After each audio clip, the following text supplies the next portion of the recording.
and enjoy all of our broadcasting we have here on VOCNation.com. And I shout out to our affiliates as well with the iHeartRadio, Spotify, and Apple Podcasts. Thank you to the listeners that listen to those platforms. Really appreciate all the love and support. And with that, let's not keep him waiting. Let's bring on our special guest for the evening. The one, the only, Bobby, by God, Blaze. Hey, brother, what a Godspeed. What a blessing to see you, man. You look great. Okay. I'm so do you, my gosh. My goodness, man, I'm so happy to reconnect with you and that you're getting back on track health-wise. I've been following your path on that. Oh, my, it's been way too long, man. It has, and the thing is, we have known each other so long. Our friendship and brotherhood goes back so many years ago. And oh my gosh, we met in Smoky Mountain Wrestling many years ago, and it was just a kindred brotherhood for professional wrestling, the love of wrestling, and we just hit it off, man, and become friends. I think after 2 or 3 TVs together, Jimmy booked us together, but we was closer to where I was living at the time. I was like, man, come home with me. Let's go. You like, let's go. We just hit the road for the next 3 days. And then you came to my house and Shooter was there. Shooter. It was a kindred spirit. But thanks for having me on. Man. It really is a blessing to be here. And I want to say thank you so much. Thank you. I wear a beautiful Bobby Eaton shirt. So if you can only see man. Bobby, it's not me. How cool is that? For Bobby Eaton, that's why I put it on. Sadly, man, he passed away about 5 years ago. But we man, I want miss him every day. So I don't want people to think it's just, Bobby. It is for Bobby Eaton if you can't see it. But thank you again for having me, and thanks for being not just my friend all these years, but my brother in the business and in life, man. Oh, thank you, brother. You're my brother from another mother, man. Absolutely. Yes, oh my gosh, and Bobby Eaton, my God. Steve Kern said it best some years back. Said Bobby Eaton was like pound for pound one of the best wrestlers in our industry. Oh, absolutely. And I actually, someone said something to me at the gym earlier this morning. In relationship to some training and things like that we'll get into. But I said, my answer to the person was, I said, well, it was a comment about myself, but I said, this person had never met Bobby Eaton. I said, well, the thing was, I said, Bobby Eaton was probably the nicest professional wrestler you could ever meet. And he made me confident. If I could just be a mention in that conversation that I had a good career, or that I was a good wrestler or a good professional. It's to be a better person. Bobby told me one time, he said to me, we were shooting those video camps back for EA Sports, and we was sitting around talking. He said, Bobby, to me, he goes, it doesn't take anything to be nice to people. I was like, man, and you never, and I've said this on the other podcast, I'll say it to the day I die.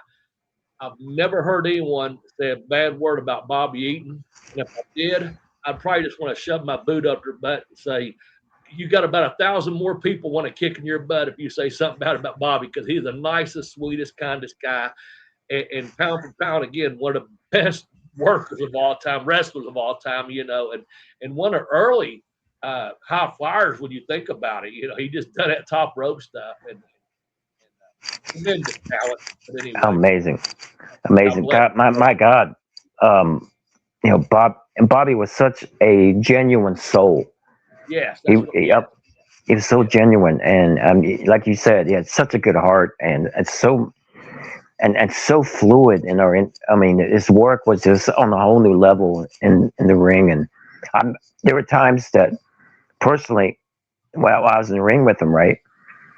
Like after our matches, he would really get upset because, he would want me to do more.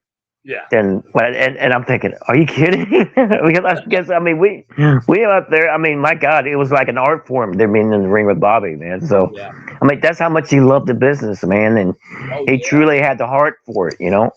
The first time I worked with him in the ring, 20 put me in there for Smoky Mountain, and I wasn't starting to get my push yet. I was just coming in along with you, and how cool is it? I got to work Bobby Eaton, but I knew Yeah, Bobby man. before that. I'd met him, and anyway, we got to TV, and he said, what can you do? Give me about 3 or 4 things that you do really good, and things I can do, and to finish. And I said, yeah, and I gave him a couple ideas, and we came back and just went out there, and I like, this is Bobby Eaton.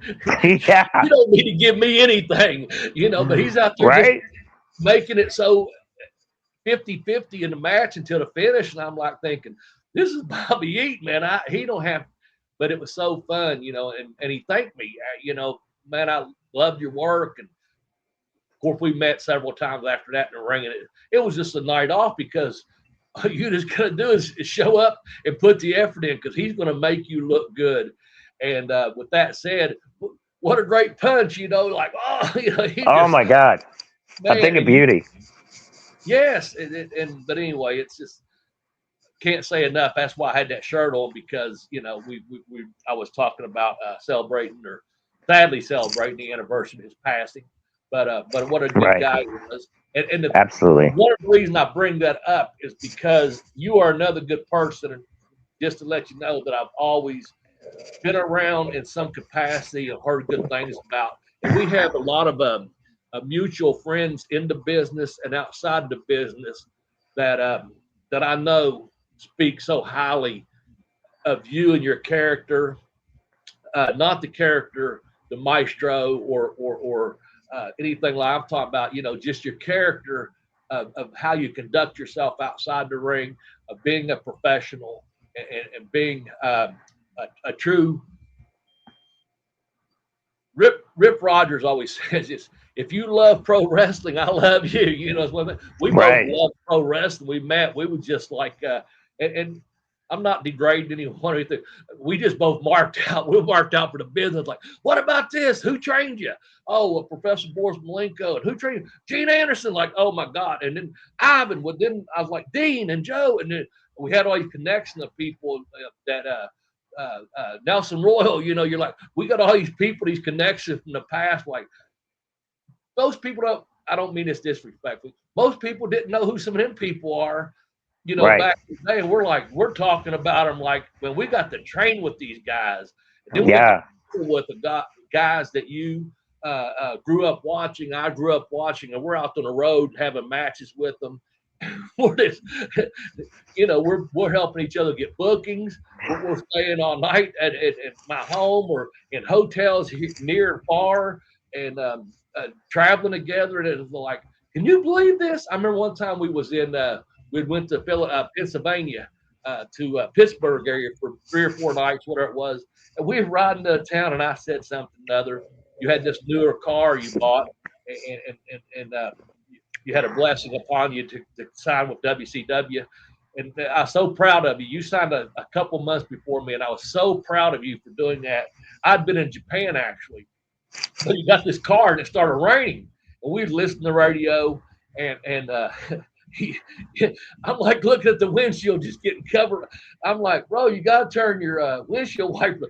You hadn't given it a rain yet, and I'm like, you look on the dash, you're going like this, and there's a nice car. And I go, turn that flicker over, turn it back. And you start turning the signal. I said, not your turn signal. I finally just reach over and turn the thing, and your wipers start coming on. And then we started talking about this and that. And like, how'd you do? I said, well, I've owned a couple cars before, And I said, Yep. it was right there, man. You just hadn't. This happened to me 2 years ago. I had this vehicle I have now, and I had it for maybe 2 months, but I hadn't driven it at night, and it was raining. Right. And I was only about 5 miles from my house. I caught a ride home because I was like, I haven't driven this vehicle at night or in the rain. And a couple of guys were laughing at me. I was like, I don't care. Just give me a ride home. But that's happening. And came up and looked over at me, dead serious. And you go, That Tell me dadgum car almost killed me, man. what is it? That dadgum car ended up almost killing me, man. I Is was that coming right? down. I was coming back home from the driving the mountains, and the Yeah, damn axle, the dadgum axle fell off and had me spiraling out of control. And thank oh, God for the railings yeah, I on the hear you. outside of the road, man. And Well, Lord, anywhere I saw my life flash before me. I can imagine because anywhere in that Smoky Mountain territory in those mountains, you're going down through there, or Tennessee, Kentucky, as you know, Carolinas, you're going around them bends and up and down them Oh winding. I yes. couldn't Oh tell you. my. I went through so many tires and so many breaks back in the road through those. You go through the Breaks International Park down there, and you're up in, godforsaken West Virginia somewhere on some windy back road. You're just you get home and it's kind of like Stan when Stan was leaving. It's like, man, I'm just wearing out too many tires, too many brakes. I got to go. Yes. And whatever it's a whole different thing. I'm just saying. I remember him saying that, like, oh, I'm just coming in. I want to be out there. I'm like, and after a few months, I'm like, hey, I kind of get this. We're just wearing these cars out. But I felt so sorry for the ring truck oh my that had to goodness, carry yeah, those rings, man. yeah, Oh yeah. So that's uh, but also we speaking of Bobby. Uh, yeah. we bring this up because we got a mutual friend, Barbarian. I see from time to time, and a couple others. But He still looks fantastic. oh, he looks great. He looks great. What I was going to say is when I see him, and we put you over as always, and Bobby. But we talked about the great basketball games we had. No one really knows about. Yes. You and I, we did the wrestling, but no one. There's guys that I played basketball with or sports with, and I'd come off the road. I'd tell them more about the basketball games than I would Oh some my of the God. times I wrestled in Orlando at the Universal Studio. I'd be like, you got to understand. And you, I said, but the thing was, I said I had to learn really quick because back then we were both big and strong and quick, but Oh Barb was yeah. just big and strong, and you just learn don't come down the middle because he's gonna clothesline you. There's Yes. no fouls when we played. If anyone's listening, you played basketball, and I love basketball. I've been watching a lot of NBA this year. Brother You- Bobby Strode tell you, you don't go down. You better shoot outside because you come down the middle. There's no fouls with Barb. And the oh thing is, no. Oh other no. than that, he actually is a good basketball player. He's very Yeah. good for a man of his size. He's very good. And then me and you didn't know that right away. We were like, yeah, let's play some ball. You saved me, man. That So, game because the game before, I literally asked everybody in the company to be my partner, play yeah, 2-on-2 with him and Haku, right? yep, And everybody turned me down. yep. Everybody. So I ended up playing a handicap with those Yeah. guys. And mate, bro, let me tell you, I took more bumps on the court than I ever did in the ring with them. And Barb's big paw was blocking the sun, saying, "Shoot, butter." And I try to get cute, right? I try to waist lock Haku, right? Haku drags me down the court, dribbles the bar, shoots the ball, and scores. And my God, I'm amazed I made it through the game, man. Oh But yeah. they thought it was cool that I was willing to take the bumps by myself in the court. So they took me out to dinner later on that night. But I was Yes. like, the next time they wanted to play, I was like, thank God, Bobby. What's around? Yeah. Well, I knew how to play, and the thing about that is I used to play. Robert Gibson when you back in Smoky Mountain, go back that far. He can Mm. shoot really good too. Oh, And he's Barb, good. just so everyone knows, I love Barb to death. He's such a good-hearted person too. But Oh, yes. I used to get to the gyms early like we always do, or National Guard armories, and Hoot and I used to just we'd find a ball and start shooting. Then the Harris boys came, the Oh, Bruce brothers, boy. they could both actually play basketball like 6'10", and I'm going, so we get there play sports or whatever, just shooting around. But it's so many guys that are in professional wrestling. I'm not taking anything away from today's athleticism because today's athletes out there on wrestling are incredible. But back then, Amazing. a lot of guys that was multi-sport, had played basketball or football or ran track or did high Right. school or collegiate wrestling. I remember one of the first times we went out for a TV, and you and I were going to work. This before I'd done the Northern Lights. I'll tell that if you'd like. But but we were in a locker room, and you know how you go into a boys' locker room at a school.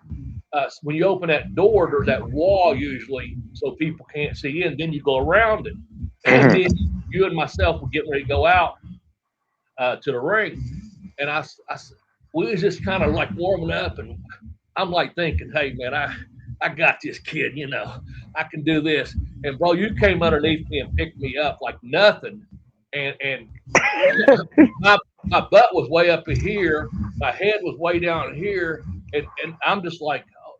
But we was at just that little passage. Well, Robert Gibson opened the Yeah. door. When he does, all he sees is you got me up, ready to stretch me about 10 days of Sunday or whatever. Oh my God. And I go, oh, hey, brother. And you're just laughing. And Robert comes in and goes, hey, what's going on? What's going on? I go, man, we get ready to do a match, man. I go, he's here just shooting on me in this little spot. And I'm like, no, we get out there, work with me, please. Because I realize, and I mean this sincerely, you were so strong and such a good, pure wrestler. And I always admired that. And I knew as soon as that happened, I said, this guy has amateur background. And I had already heard a couple other things between Ricky and Robert and Tracy at the baby faces were hanging out together. We had our own, remember, we had our own hotels, we had our Mhm. own bars, we went to clubs or what have you. And the Heels went to another one down in Knoxville and Johnson City, those places. They said, at Robbie Eagle, he's sitting there, he's ready. Don't mess with Robbie Eagle. You know, and I'd be like, I felt that night. And I was like, yeah, we get in the ring, brother. We're working, you know, because you had all these pennants and the ribbons and the gimmicks on your, you know, Letterman jacket and stuff. I said, that's the real deal right there. And maybe that's why we were kindred spirits, you know, like I know this Right. guy can go, you know. So it But was fun times too, you know. So, you know, it's like, you know, you mentioned this earlier. You know, we were like there for each other. yeah. You know, we helped uplift each other. We helped improve each other's craft. We Yeah. were there to like be our own support system, if you will. Yes. And I mean, I learned a lot from you. Yes. I really did, and I'm very grateful that I did to have you Well, there and thanks learn for from. mentioning that. Yes. You know, I And I mean, know you did because I'm a little bit older, and you know, I really am. And I didn't realize at the beginning. I just treated you as one of my peers, you know. And I've been on the road for a couple of years at that point and traveled overseas and things. But again, it was that kindred spirit, and I was like, it hit me one day. Was talking, and I know you celebrated a birthday here recently in January, and I was like, golly, this guy, he's just young, you know, and he's really going to make it. And but all those times, just, I just, I just loved you, you know, because I knew you respected the business, you respected me, and I saw something in you that I was like, man, if we just met right here, brother. And I used to, a lot of people just going back to those days, you know, we was on the independent scene, we're doing this, we're doing that, and when you got that deal with WCW, again, I was like so happy. And then we get there, and that's a I'm trying not to cuss on your podcast because I respect you so much. it's quite I'm all right. always dropping F bombs and GDs and MFers, but I was so, I'm just going to say it. Sometimes at WCW, it's just so fucking frustrating Oh because you're God, told yes. this and you're told that. And you're going like, man, and we get there to like Universal. We just talk about the tapings, and I'm not digging or criticizing anyone. I'm just saying you get there and you're like there for 10 days, and they said, well, you're not even working. Your name's not on the board, and then you're like, well, you Oh show up yeah.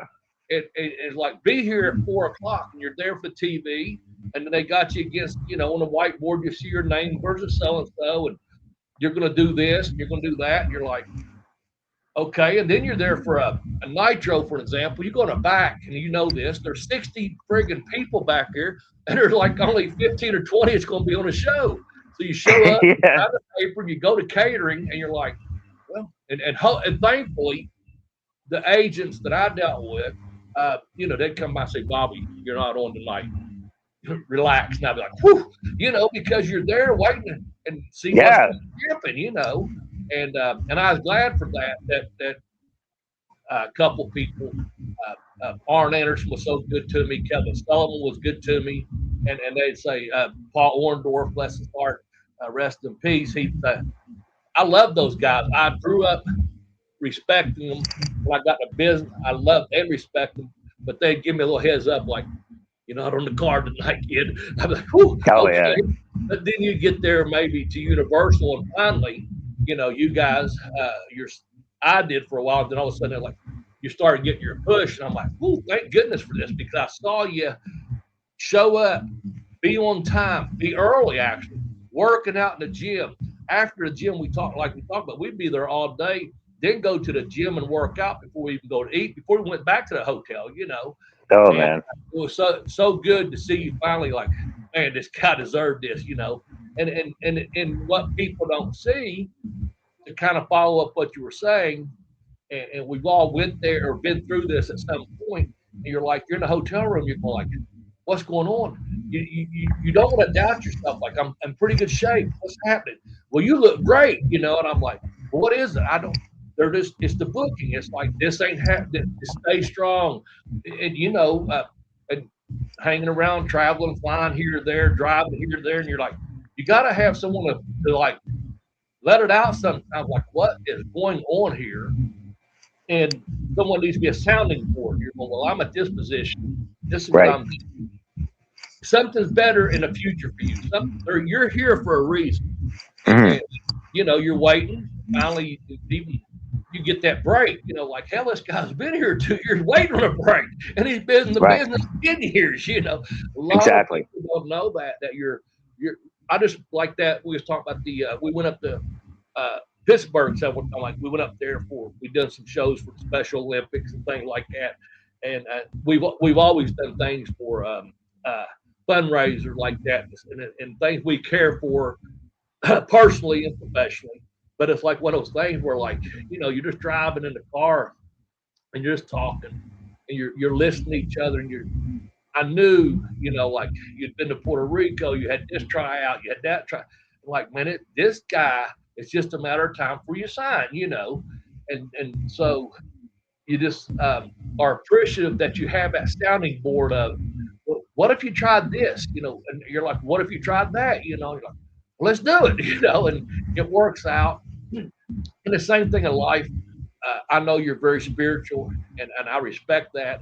And it's one of those things where we know a couple of mutual friends outside of business, and I'm like, I'm getting these messages concerning your health, and I'm like, so thankful I had that, because I'm like, that was my lifeline to you, like, so I could send positive thoughts and prayers and love, going, man, brother, you just got to keep on being strong, and every once in a while, someone would write back and, hey, he's doing this, he's a warrior, he's strength, God's got him, and you'd be like, man, that to me, you know, to have those mutual and neutral friends too, I guess you should say, that stay connected, they love you, they respect you, and they genuinely concern and care for and love Rob Kellum, and not just Bobby Blaze Smedley, but Bobby Smedley. And so you're together, and you're like, man, that's one of my brothers, and it's too early for him to be leaving.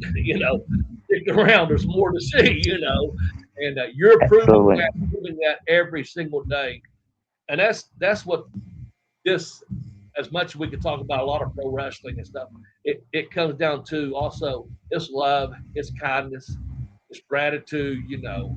So those things mean a lot too. Uh, It but anyway, really does. I just mean, putting it out there. it's so true. And to touch on what you were saying earlier, I mean, I've always been a big advocate for uh, things in life and business and so far. It's all intertwined in one big story, and like we're part of the same book, if you will. And our journeys, like, we wouldn't have gone where we got went to if it weren't for the trials and tribulations Yeah, that we dealt before, right? So I mean, think about it, man. We had chance to wrestle for one of the biggest companies in history. yeah, yeah.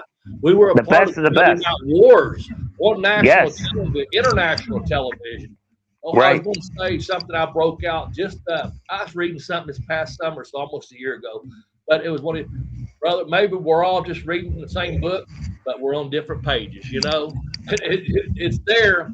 And then how the universe just sometimes puts you back together and you intertwine with someone, you met someone, you haven't seen them, but through this and that, it's just one big, oh man, it's all love kind of thing, Um, and you're right. How blessed were we to be on the biggest stage, not just nationally, but international, and go to those worldwide tapings and get to perform. I know you did there in Atlanta in front of like 30,000 people, live. And you're like, yeah, that's that's getting after it and being blessed.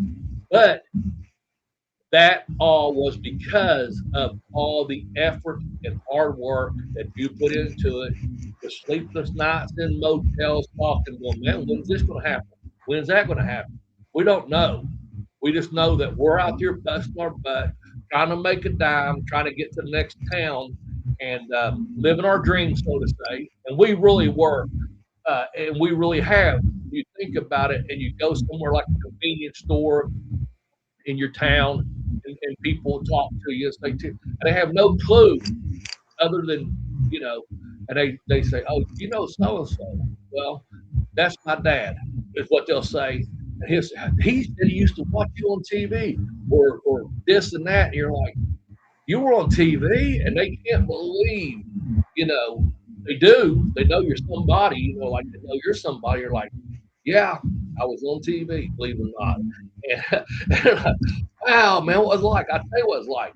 I busted my butt in a gym when no one was watching. I trained when no one's watching. I went to training camps when they were being offered. I'm up and packed my bags and moved 1,500 miles away and delivered pizzas, for Domino's, which, hey, I was blessed to have a job in a little car and deliver it. I could take my wrestling lesson. But it all paid off because I saw the bigger picture as you did, and you're living the actual dream. You're thinking back then, oh man, I'm in this car, and it's just three or four guys. We're here in a hotel room, sleeping on the floor, two people in a bed, butt cheek to butt cheek, with five guys in a room. You're like, we're saving money because we got to get to the next payday. And it all paid off for both of us.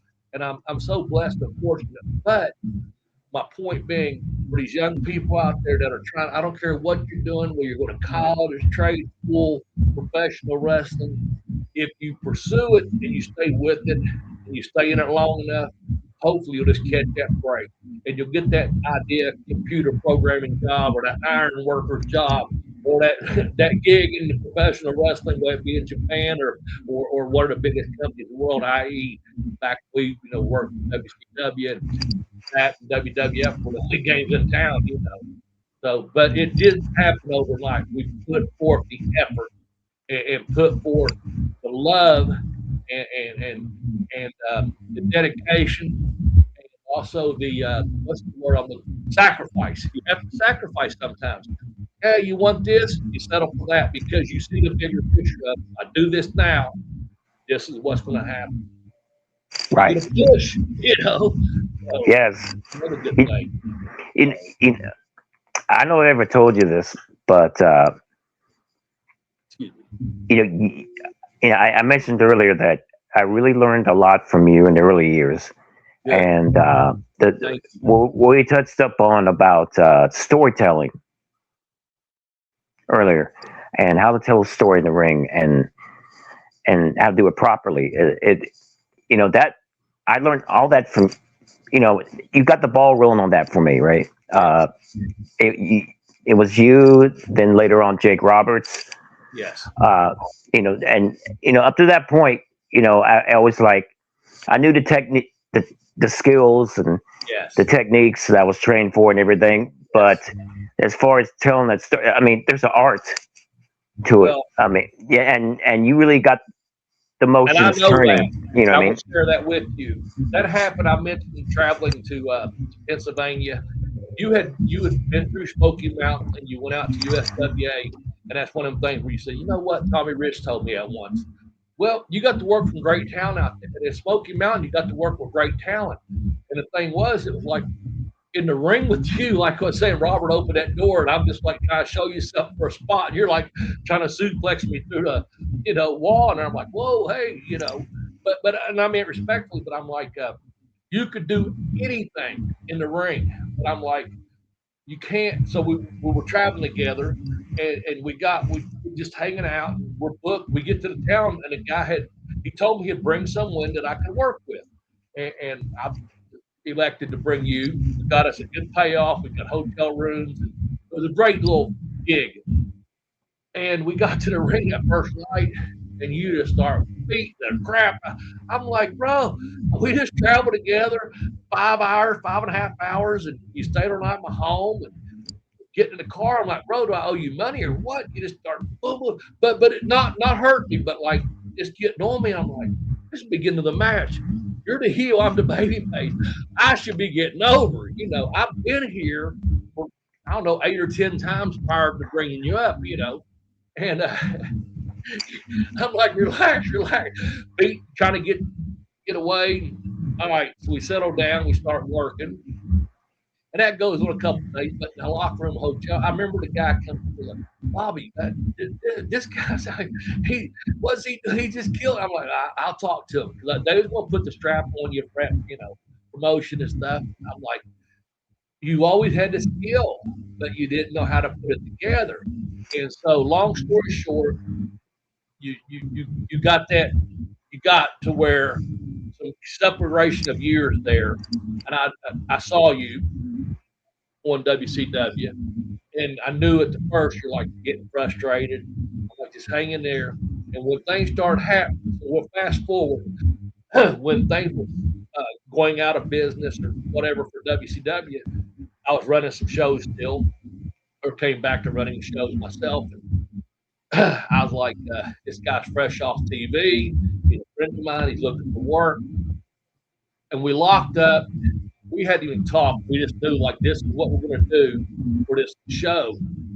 And you had so much improved in your psychology of, I'm going to make Bobby Blade look good.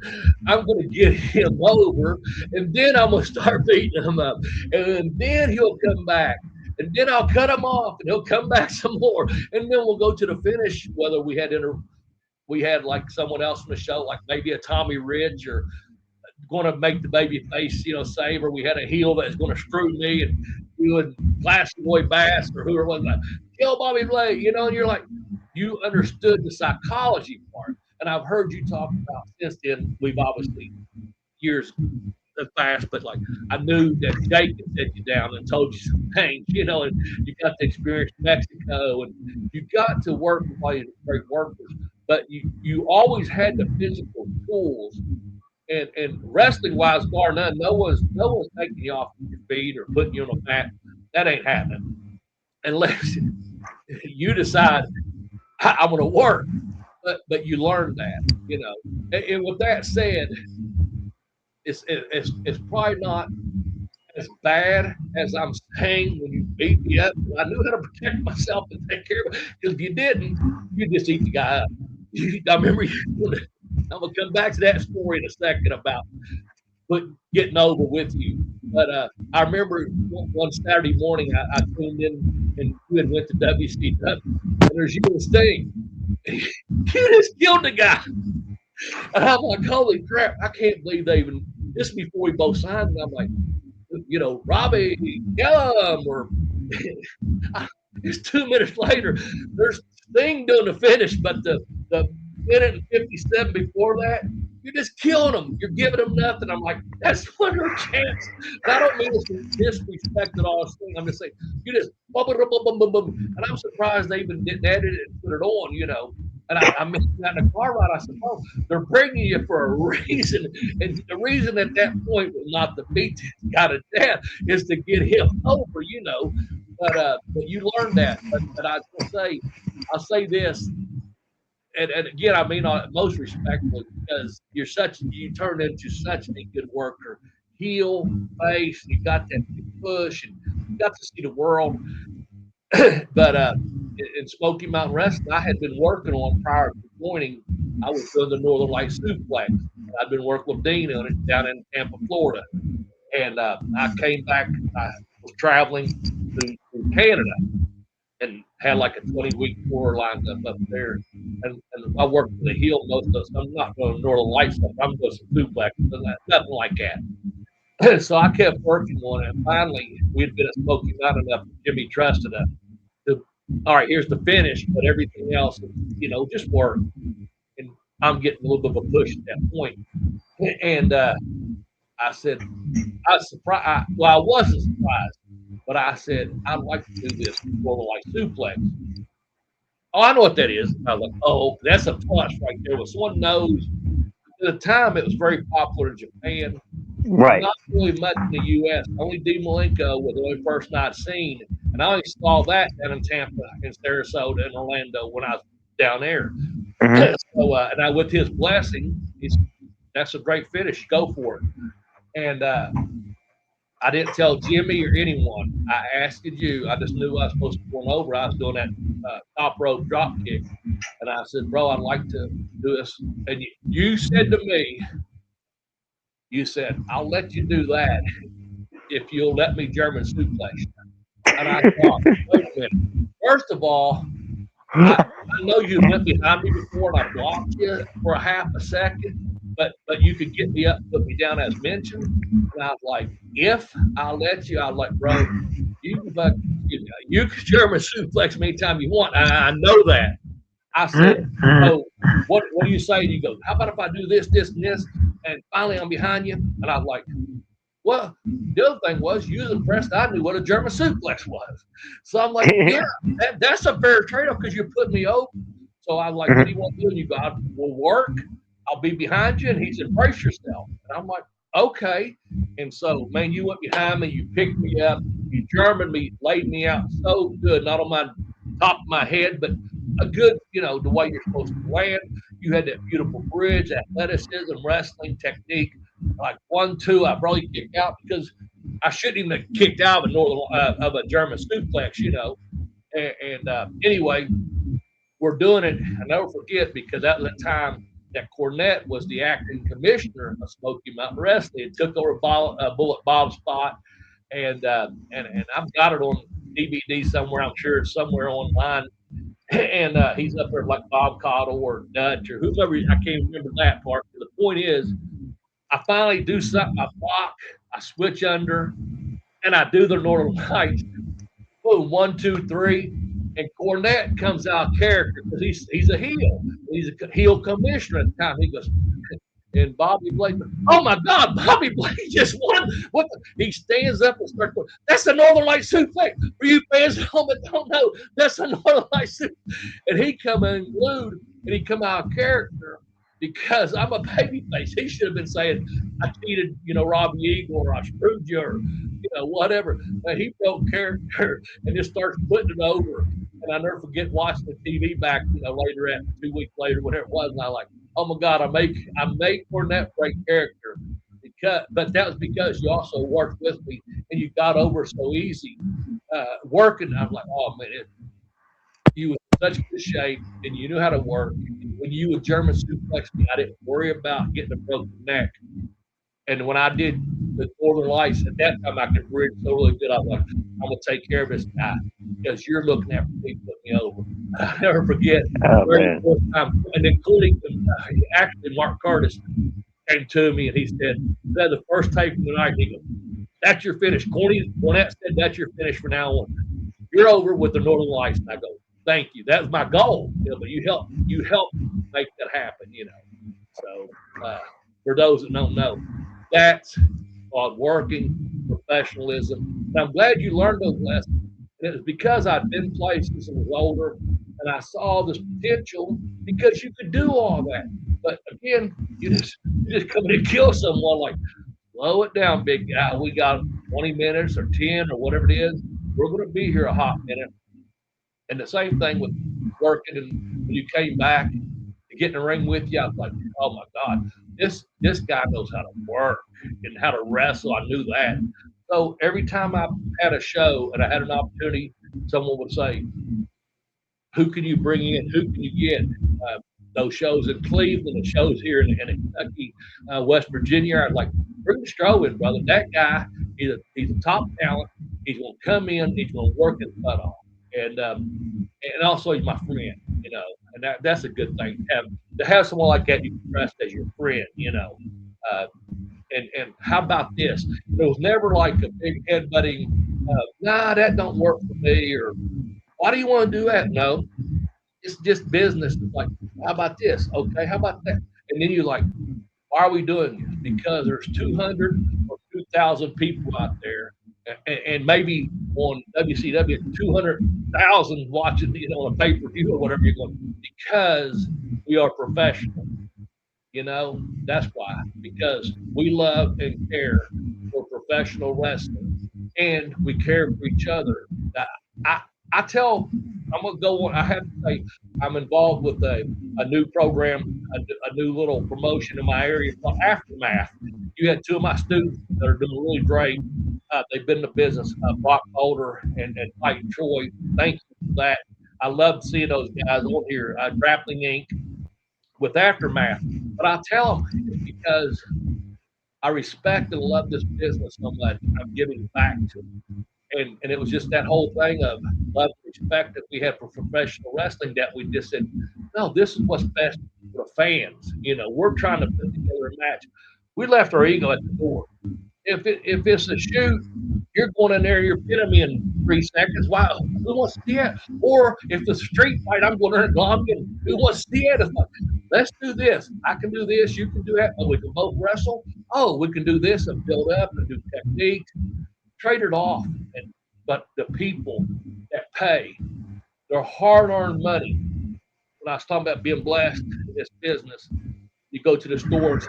I used to be a wrestler. I see people still will say, some guy, a gentleman, not just some guy I've known for a long time. I was at a local establishment, not Tudor's Biscuit World, not Tudor's. I know to put that out there for you. That was so hilarious. For you that don't know, you all, there's in my area, in Kentucky, West Virginia, there's Tudor's Biscuit World. Stroh was at my house, 2:00 in the morning. We're sitting there flipping through channels, I think waiting for the repeat of Nitro or something to come back on, or Yeah. maybe we're watching something. There's no streaming, no YouTube, no internet back then. We're waiting for a rebroadcast. So we've been on a town 2 or 3 hours away and traveling. We had 3 or 4 nights booked. We're up. We're delirious. We got to be at radio. Matter of fact, we had to be at radio the next morning in West Virginia, and we're actually heading back to Tennessee. So That's right. we was on the road. We're about half just like sleepy, tired. You got that energy at nighttime that you just got off the road. We're watching, and this commercial comes on, and this old man from West Virginia, bless his heart, he's standing by a pickup truck. He goes, "You got to come to Tudor's Biscuit World." He starts going, and brother, you come unglued. You start calling it Tootie, and you're like, "What was that? What was that? It's Tootie's Biscuit. Tootie's what?"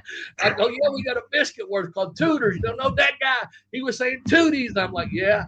And so we waited, and of course, local commercials come on for your bigger network broadcast back then. You paid so much for your cable TV, and they put them locals in.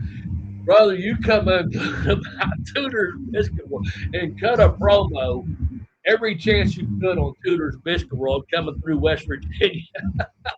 And you would kill me. Exit 34 would be like 2 miles away, be like, also Tudor's Biscuit World. You just start cutting an interview for the next 2 miles. This guy come on in the middle of the night.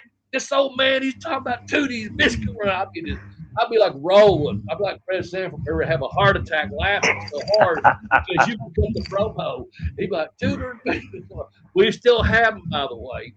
And, that's awesome. I haven't eaten one lately, but okay. There's one right here in my hometown, and then over where Aftermath, that right across the river in Ohio. There's one right there on my route there. So Oh man, 2 of them on a pretty regular basis. But luckily, instead of pulling in, and I do love their biscuits. I haven't had one for a long. I just don't eat a lot of biscuits. You Right. can look at me and think otherwise, but I'm just saying it's not. I love biscuits, so I know not to have one, but I'll eat two or three. And anyway, my car don't want to go that way. I'm like, don't go through that drive-through. I might go somewhere else. I'm like, don't go to Tudor's because I'm sitting there in my head. I go, Stro, he just cut that promo. That Robbie just killed Tudor's Biscuit World. So it's those memories, of sharing those times on the road and sharing, those experiences that you just makes you love someone that much more and respect them that much more. That it's one of those things. So, and I want to say this real quickly. I've got a couple books. We'll plug them towards the end, but again, back to the aftermath and things like that. I'm just very blessed. Just what I say. I'm working on another book. Some say blessed, some say fortunate. I'm just lucky, I guess. I mean, how lucky am I?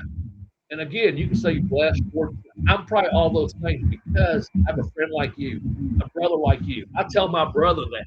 I tell my son that. How lucky am I to have you as my friend? And we're sitting here in 2026 having this conversation. And for all those to enjoy our talents and the work we put in the past. And that's why I try to tell my students in Aftermath, there's a reason. I don't have to get in the ring and show you that any longer. I can tell you, do this. I've got guys like Troy and excuse me, Brock that get up there and put it together and put that forth out there that they're going to be running their own shows. I'll mention this. The first show is May 2nd in Lesage, West Virginia, home of Tudor Biscuit World. But Lesage is way out in the middle of West Virginia. Aftermath is coming. And they say May 2nd. And I said, well, if you go May 1st, that's May Day. If you go May 5th, that's Cinco de Mayo. We're going to be there May 2nd, And when it first presented to me, I said, May 2nd, that's the first Saturday in May. And they go, no, it's May 2nd. And I said, yeah. And Bobby talked. That's the first Saturday in May because it's Kentucky Derby Day every year in Kentucky. The first Saturday of May is Kentucky Derby. So my mind races to like the first Saturday of May. I know what it is every year. May not be on May 2nd. And they're thinking I'm thinking or saying that May 2nd is May 1st, May 1st, May. I'm like, no, you got to show up on time. Anyway, that's when my brain sometimes like, tonight at 7:30. You're on WCW Retro. Put that on your calendar. I want to be there. I don't want to be at the event. It's worldwide, and I get to do it with one of my friends, my brother. Are you kidding me? How lucky am I? Oh, I'm so blessed to have you on, man. Oh my gosh. I was going to mention earlier, your Northern Light suplex was a thing of beauty, man. When I first saw you execute that, I was a big fan of Hiroshi Hase in Japan. That's who Dean got it from. Thank you. And it was just when I saw you using that as your finisher, man. I popped huge. I thought it was the coolest thing ever. You were a big part of that. And you executed so well. I had seen video in Tampa and I'd seen pictures, but I hadn't seen it performed. And we were in Sarasota, Florida for Suncoast Pro Wrestling. And I come out to the table and there was a big guy named, I think it was Bob Gersh, real big, nice guy, but high school coach and wrestle stuff. Dean, it was a TV taping, local, public access. You fans don't know what that was. It's pre-internet. We had channels you can get public access, pro wrestling, right, locally or what have you, other community service things. And I'm sitting there calling a match. And I'd ridden down from Tampa to Sarasota with Dean, and he went behind him and hooked him and done that Northern Lights. I came unglued like I saw about Cornette. I was like, oh my God. Anyway, he won the match. We get in the car ride back to Tampa. I am in Dean's ear. You got to teach me. You got to show me what was it I had. Because I never had seen it, And he, of course, TV tape. You do 2 or 3, and I think he came back out like 2 matches. Well, not 2 matches. 2 taping later in the main event. And he done it with the great Bob Cook, who we know. And he did it because he was a mass superstar at that time in Florida. He done it again. So the whole way back, I'm just bugging. He goes, Bobby, and it's like a Saturday night or whatever. He goes, I'll show you. Oh, I'll show you next week. Let's listen to music. Quit talking, But me, Dean, and he's trying to drive him. Okay, I'll show you. That was the last thing I was really working on with him because I'd done so many other things through their school and camp. And when I came back home, I was at a YMCA. You and I have been there before. And I had this mat. And I'd go into the gym by myself. And I'd practice my bridge. And I tell these students, a lot of times when no one's looking, we train a couple nights a week at 7 a.m., 7 p.m. Excuse me. And I tell them when someone else is home watching TV, someone else is home doing this, doing that, you elect to be here, putting yourself in conditioning and training, and kind of be a wrestler. You can be on TV one day, or you can have matches in your hometown, or maybe see the world when no one's looking when it counts. And I was in there doing that at Royal Lights, just a visible man, trying to get that bridge right. So for you to say that, I know you're sincere, but it also was because that's the first time I got to do it live on a TV taping. And when it popped you and it popped Fournette and popped Mark Curtis, and he coming that night going, that's your finish from now on. There we do. Unless something else said, that's you. And I was blessed, fortunate, just lucky, I guess, because I loved something. And I had a brother that loved something, knew what the hell I was talking about something. And the thing was, it was Hiro Hase and then Dean Malenko. And then I unleashed here in the United States. And I was so one of the few people in the U.S. at that time doing it because we had TV coverage, back then in Smoky Mountain. And finally, it got out other places. But of course, duplicated, borrowed, stolen, whatever. It does me that to me two things. One, that I know you were sincere saying some of the lessons I taught you were because of the age. I've been places, but also you had the heart desire. I knew that you listened and you did the right thing, listening to other guys. I remember you listened to Robert Gibson. I knew you listened to Jay. I knew you got to do all. That's what a good student, a good athlete, a good professional does. They listen, they learn, they put it out there, they do it, they pay it forward or what have you. That does me good. And also to hear how good mine was at one time. I always say, we were athletes. And I was talking to Dan Severn. I've done a podcast with him a couple of years ago about the match I had with him. That's one of those things that I always say it's because we were athletes. You hear, we were soldiers. God bless our American soldiers. My oldest son was in the military, and we need that right now. Stay strong in our military. And I won't go to political views. I'm just saying, like you have these things in your heart that you're so grateful for. Mm-hmm. Freedoms are one of them, and I'm grateful for that. I come on this podcast and hear from a brother, a friend, and a brother, a fellow pro wrestler, and I really admire and how beautiful you're doing. Because I could do it because I was an athlete, or we are athletes. And see, you were an athlete. You wrestled. There was nothing you couldn't do in a ring. It's all just a matter of you putting it together. Like, here's how you build it. Here's how you get over. And when you got that opportunity, brother, to come down the piano, boom, you're playing, you're so talented. You're the maestro, brother. You're the maestro. You get to be with the great James Brown, and you're doing all these things in front of millions of people because you were God blessed, you was talented, and you didn't sit around and squander your talent. You put it out there for the world to see, and God bless you. That you know what, this gentleman here, this boy that was wrestling, loved wrestling, becoming a man. He put all that effort into his piano lessons, his wrestling lessons, and it paid off for the world to see your talent. That's it's over, brother. Thank you so much. It was such a blessing to be a part of. Just like yourself, when I started, I don't know if you recall, I started using the STF in WCW, and that was paying homage to Masahiro Chono, yes, who in turn About a little bit of backstory. I used to call Luthez for advice, Oh God, and Luthez was I the didn't know guy that that. broke in Chono, Yeah, you know, and so there was like a connection there, right? And they were asking at the time.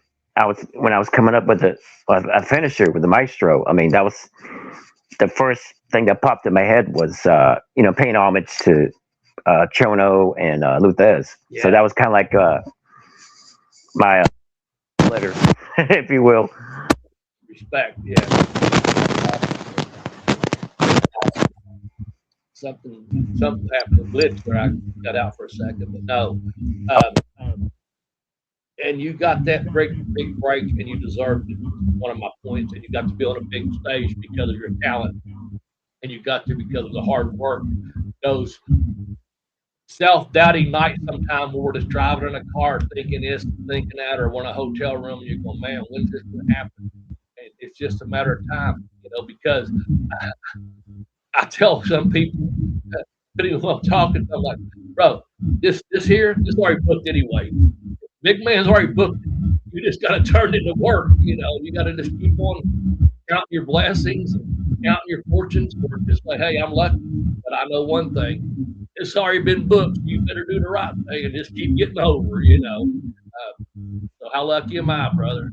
And see, like you said, you took the time to pay homage to the people before you, and that's what got you over too.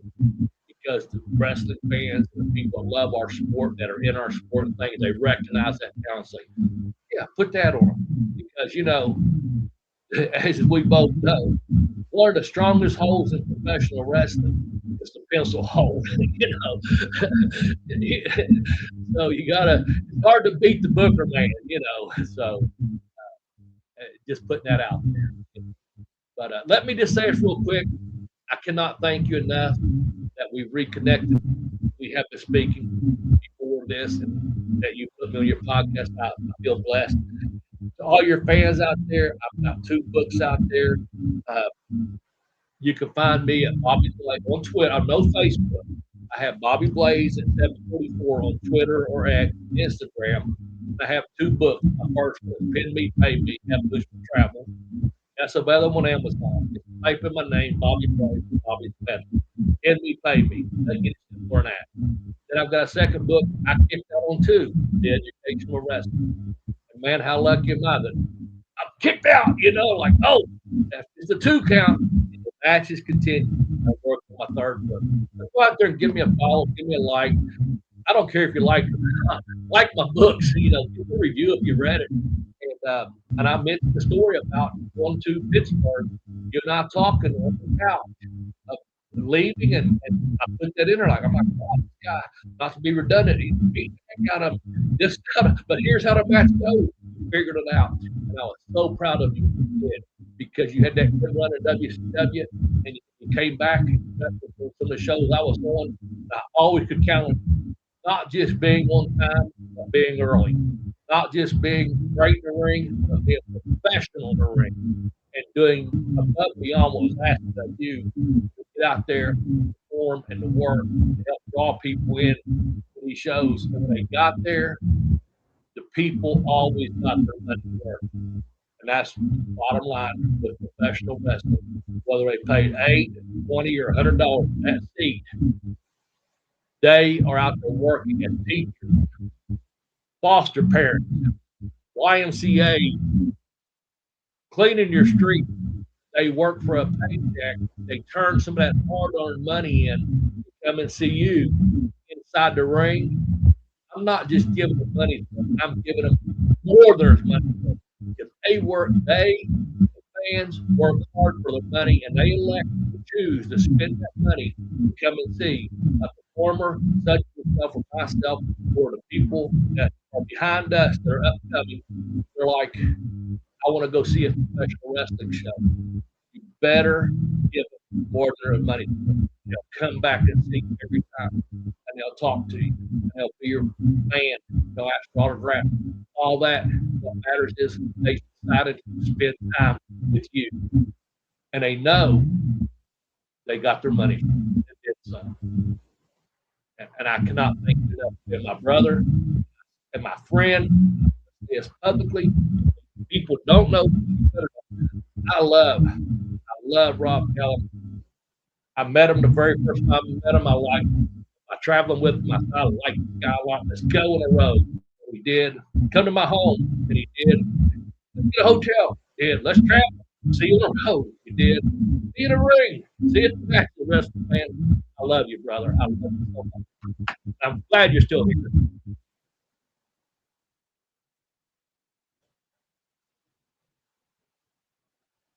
I can't hear you.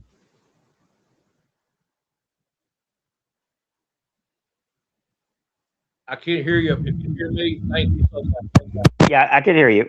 Okay, Can you? I could hear you now. Thank you. Okay. Yeah, thank you. I know I you was still going. do. Yeah, I was going to ask you about if you can give us a preview about your upcoming book.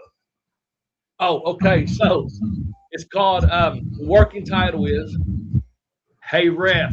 That was a fast count, and then one thing led to another. So, and part of that is no matter how long we're here for, it's a fast count. You know, if we're fortunate enough to maybe live to be 100, that's still a fast count when you put all the time out there. So it's kind of a playoff of being in a ring. You know, you're 1, 2, 3, like, oh man, I was just kicking out when you're just getting started. So it's like paying Right. off of that, like, hey, rep, that was a fast count. That's life too. As life goes on, you're like, man, I was just 20 the other day. Then I was just 30. You're like, man, and also in our life, talking about our travel, then one thing led to another. You get up, you get out of bed. We're so blessed. Back to the thing. If you wake up, you're blessed. And we wake up, we so lucky to we have clean water to drink or bathe in if we decide to, and we have our freedoms. And you're like, how blessed am I? How lucky? How fortunate? So it's one of those things. Then one thing led to another. We're in a car. We're traveling a road. We're in a ring. We're out, and we're watching a commercial for Tudor Biscuit World. You know, so it's like one thing just leads to another. So it's the working title is Hey Ref. That was a fast count. And Right. I talk about health issues, and we all went through different things in 2020 and different health issues, as you're well aware. And it's just about life and outside wrestling, and just telling stories about like this. Um, I do mention podcasting, where I had a podcast, and I mentioned fun guests I've had, people I've met, famous people I've met. And you might just meet them in passing, just a lot of different things about life. And the last thing that it's going to probably say, I always put in there the last couple books, no regrets. Well, regrets. I may have a few, because that's life, and you can't live without a couple. But what I'm putting this time is, some say blessed, some say fortunate. I'm just lucky, I guess. That's it. Yeah, that's great, man. I can't wait till it comes out.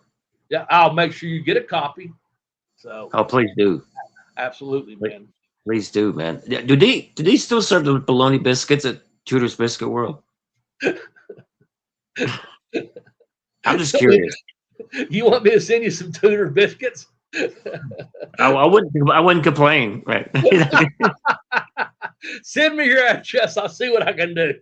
Oh, fantastic. That'd be great. I don't know how they taste by the time they get here, but I don't know, man. But you just reheat one of them with some butter or some sarver, yeah. apple butter or something, or throw an egg and bacon on it or something. I don't know. Oh my goodness. And enjoy it, I guess. They all got names. They got them for the West Virginia, all the different names up through there. Right. Southern Herd and all the the whatever, the Mountaineer, and they're all labeled, but it's sausage. It's basically a big ass biscuit, sausage, bacon, ham, egg, hash brown. It's all on there. It's all. Oh my Tudor Biscuit World. Just ask the old man. It comes on at 2:00 in the morning. Oh man, I wonder if he's still around.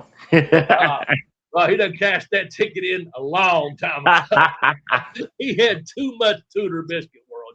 Too much, yeah. Yeah, if he's still around, God bless him. God bless him. That shows you how healthy that Tudor Biscuit World is. Oh It's man, good eating, But no doubt. I know people.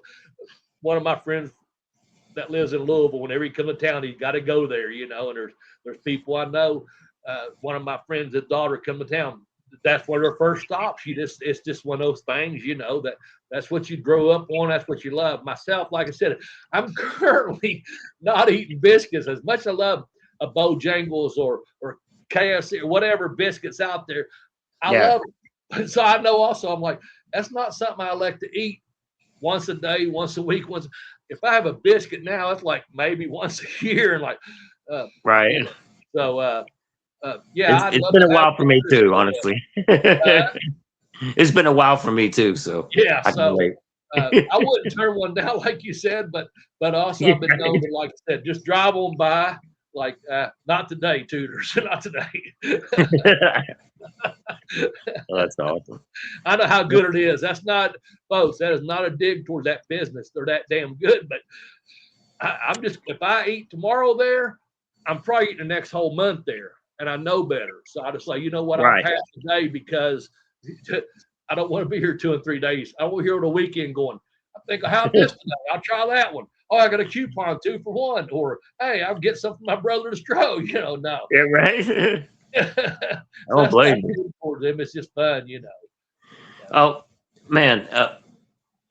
You know, while you're here, for those that are watching and to all your fans that have supported you, is there a message you like to send to them? Yeah, yes, just stay strong. You know, I think every day if you just get up, share something with yourself, share love. I have a list I do every day. And if I can just do one of these, now I try for all of them, but share love, share kindness, have gratitude. Sometimes you have to have acceptance. Where you're at right now is not where you're always going to be at. But while you're here, just accept it. And then also forgiveness.